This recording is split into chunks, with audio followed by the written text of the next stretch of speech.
Olá, queridos pais, tudo bem com vocês? Faz até um tempinho, né, que a gente não se encontra, mas nós voltamos aqui, ó, para o estudo desse livro maravilhoso. E hoje nós estamos no capítulo 7, Deus e a criança. Vamos falar um pouquinho dessa relação entre Deus e as crianças, né? Como as crianças veem Deus, como nós devemos ou podemos apresentar Deus para as crianças. E eu te convido para a gente orar no início desse nosso estudo para que o Espírito Santo ele fale ao nosso coração agora. Vamos juntos?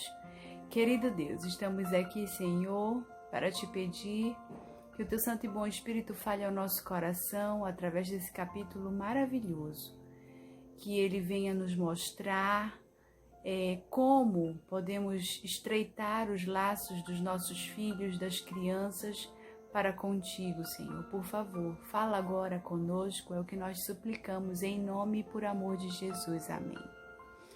Eu quero ler com vocês um texto que se encontra no livro de Lamentações, capítulo 3, versos 22 e 23, e diz o seguinte: O amor do Senhor nunca acaba, nunca cessam as suas misericórdias, são novas a cada manhã.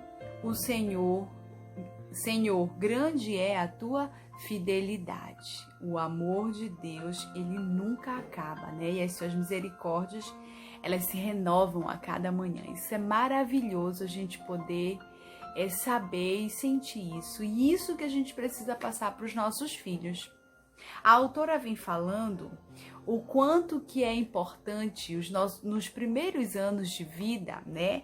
A gente trabalhar quem é Deus para os nossos filhos, né? De que maneira a gente pode estar falando isso, né? Então vejam, as ideias que as crianças têm acerca de Deus começam através dos sentimentos, né? Que elas têm durante o relacionamento com os pais, né? Através da relação entre elas e os pais, é a maneira que elas vão construir aí esse sentimento para com Deus, né? E aí, olha só, ela vem falando algo bem interessante, diz assim que, qual é a nossa obra como pais? A nossa obra é criar uma imagem de Deus que atraia as crianças a Ele. Será que isso é fácil? Queridos, eu quero acreditar que não. Haja vista nesse mundo corrido que nós temos vivido, onde a gente precisa dar conta de tantas coisas, os nossos filhos têm ficado à mercê aí aquém, né? Dos equipamentos eletrônicos, da televisão, dos vídeos, das séries, dos desenhos animados. E aí, como depois então, né, mostrar, transmitir, né, falar, criar essa imagem positiva de Deus, né? Então, hoje esse nosso capítulo ele é muito importante para a gente, né? Aí ela vem falando um pouquinho sobre as faixas etárias, né, das crianças, né? E o interessante é que ela vem falando que logo no início, lá por volta dos 2, 3 anos de idade, né? Essa fase aí, a gente pode estar trabalhando, né? As crianças, esse momento aí, essa relação entre Deus e a criança através da natureza. As crianças, elas acreditam muito no poder das coisas, como surgiram, né? E já indo lá pelos 4, 5, 6 anos, 7 anos, as crianças, elas são assim encantadas, né? Pela natureza. A prova disso, que se você falar assim, olha, tá trovejando, e a gente diz assim, olha, o papai do céu tá brigando, e as crianças, elas chegam com medo, elas acreditam mesmo.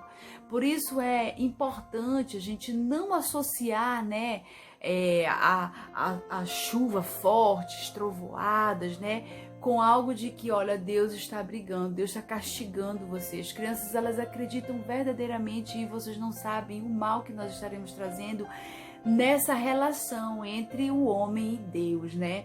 Então, quando da próxima vez você passar por essa situação, não fale nada sobre isso às crianças, né? Não faça essa relação.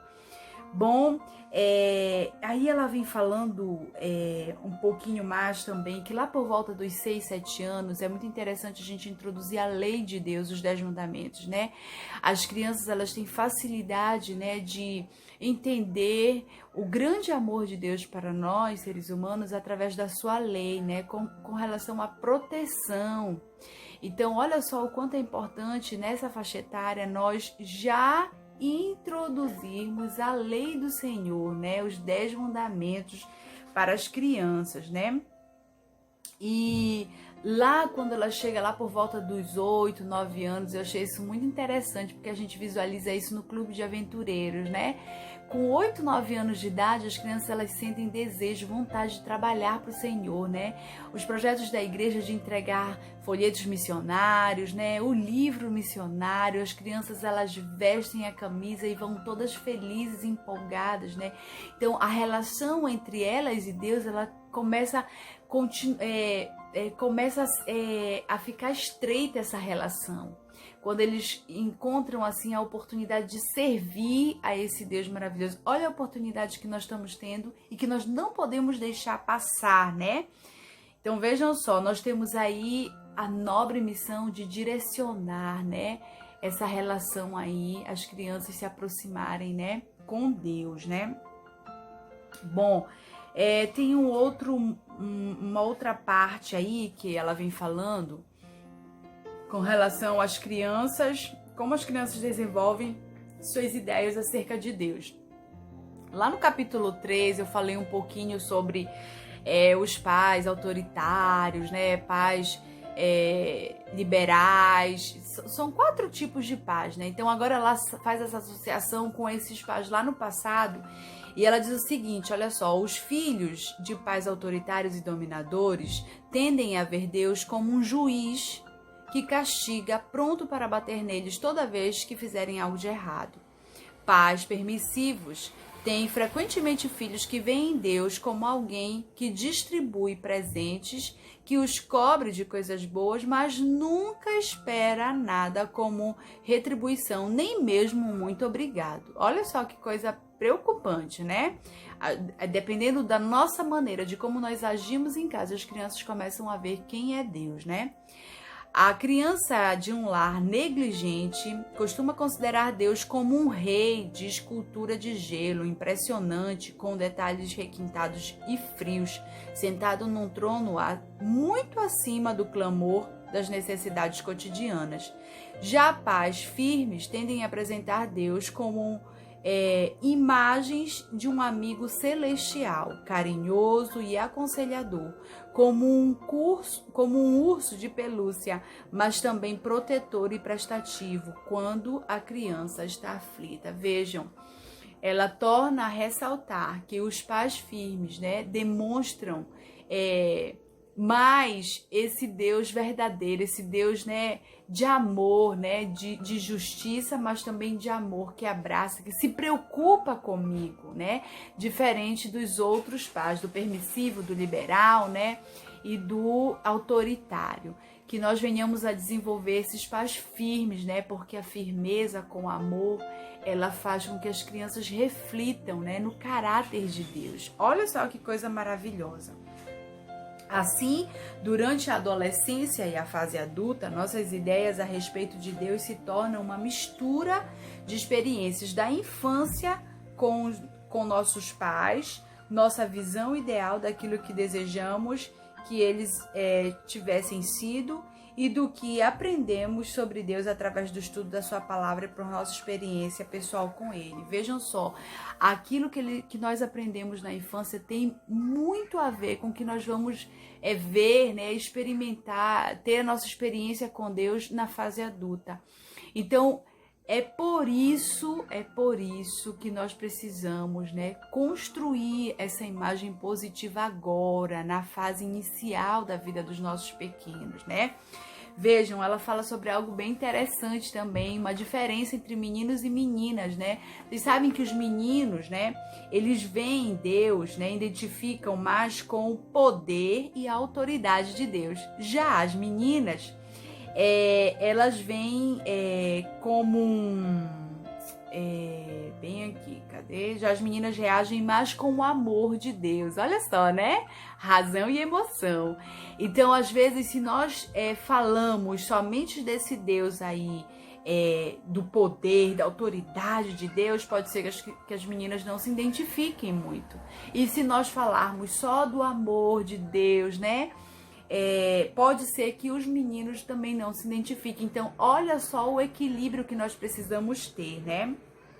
E aí ela diz, a gente volta lá no capítulo 1, quando ela fala sobre o amor, a confiança e a obediência. Quando nós desenvolvemos, né, esses 3 aspectos na vida da criança, tem como nós mostrarmos esse Deus, né, maravilhoso, esse Deus que ama, mas também esse Deus poderoso, né, esse Deus, a autoridade de Deus, esse Deus soberano. Então vejam, quando nós desenvolvemos esses 3 aspectos, tanto os meninos quanto as meninas, eles são abraçados, então, né, nesse aprendizado, nesse relacionamento aí com Deus. Também ela fala um pouco sobre Deus durante as dificuldades, como a gente precisa apresentar Deus, né, durante esses momentos difíceis. E ela fala um pouquinho aqui sobre, né, o sofrimento, a morte, a frustração, essas coisas negativas, né? E que é importante que nesses momentos, né, nós mostremos aí empatia, né? Nós abracemos as crianças, choremos juntos, né? Falamos que Deus, repitamos várias vezes que Deus não é culpado. Por exemplo, a mamãe ficou doente. E aí as crianças, às vezes, elas tendem a se culpar, né? Os pais se separaram. Eu sou o culpado. Não, você não é culpado e Deus não tem culpa disso.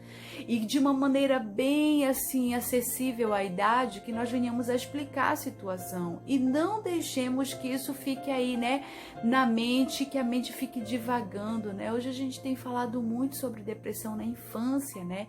Então olha a importância da gente abraçar essa criança e mostrar a verdade, né? A verdade. O nosso tempo passa e a nossa conversa é muito boa e eu vou finalizando esse nosso momento, né, falando, deixando aí um pouquinho, né, um pouquinho desse conhecimento desse capítulo sobre Deus e a criança, a importância que nós precisamos ter de desenvolver, né, esse laço afetivo, né, em casa. As crianças, elas vão estar envolvidas, né, conosco e elas vão entender a grandiosidade e o poder desse Deus através da nossa vida. Querido pai, querida mãe, não negligencie essa lição importante na primeira infância. Eu tenho certeza que você vai estar plantando algo nobre, algo de Deus, algo maravilhoso. E o seu filho, ele vai poder crescer saudável, não só físico e emocional, mas também espiritual. E isso vai ser grandioso para você. Eu tenho certeza que Jesus, quando voltar, ele trará recompensa para você, querido pai, querida mãe. Que Deus te abençoe muito nesse trajeto, nessa sua caminhada, nessa sua nobre missão, viu? E é Ele que vai estar te acompanhando e te amparando nos momentos difíceis. Creia nisso. Um beijo no coração e até o nosso 8º capítulo. Tchau, tchau!